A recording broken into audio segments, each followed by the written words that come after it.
ഒരിക്കൽ ദേവചക്രവർത്തിയായ ഇന്ദ്രൻ ദേവാചാര്യനായ ബൃഹസ്പതിയുടെ അടുത്ത് ചെന്ന് ചോദിച്ചു, ഭഗവാനെ, എന്ത് ചെയ്താലാണ് എല്ലാവരുടെയും പ്രീതിക്ക് പാത്രമാവുകയും യശസ്വിയായി തീരുകയും ചെയ്യുന്നത് എന്ന്.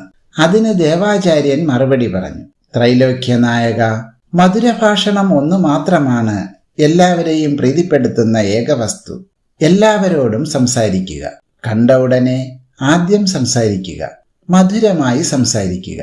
ഈയൊരൊറ്റ പ്രവൃത്തി കൊണ്ട് തന്നെ പ്രായേണ എല്ലാവരുടെയും പ്രീതിക്ക് പാത്രമായിത്തീരും, യശസ്വിയുമായിത്തീരും. അനേക സൽഗുണങ്ങളുള്ള ആളായാലും ആരോടും മിണ്ടാതിരിക്കുകയോ ദുർമുഖനായിട്ടിരിക്കുകയോ ചെയ്യുന്നുവെങ്കിൽ അദ്ദേഹത്തിന്റെ സൽഗുണങ്ങൾ ജനങ്ങളെ ആകർഷിക്കാൻ പറ്റുമെന്ന് പറഞ്ഞുകൂടാ.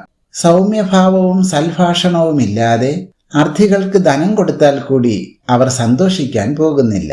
ഒന്നും കൊടുത്തില്ലെങ്കിൽ കൂടി മധുരഭാഷണം കൊണ്ട്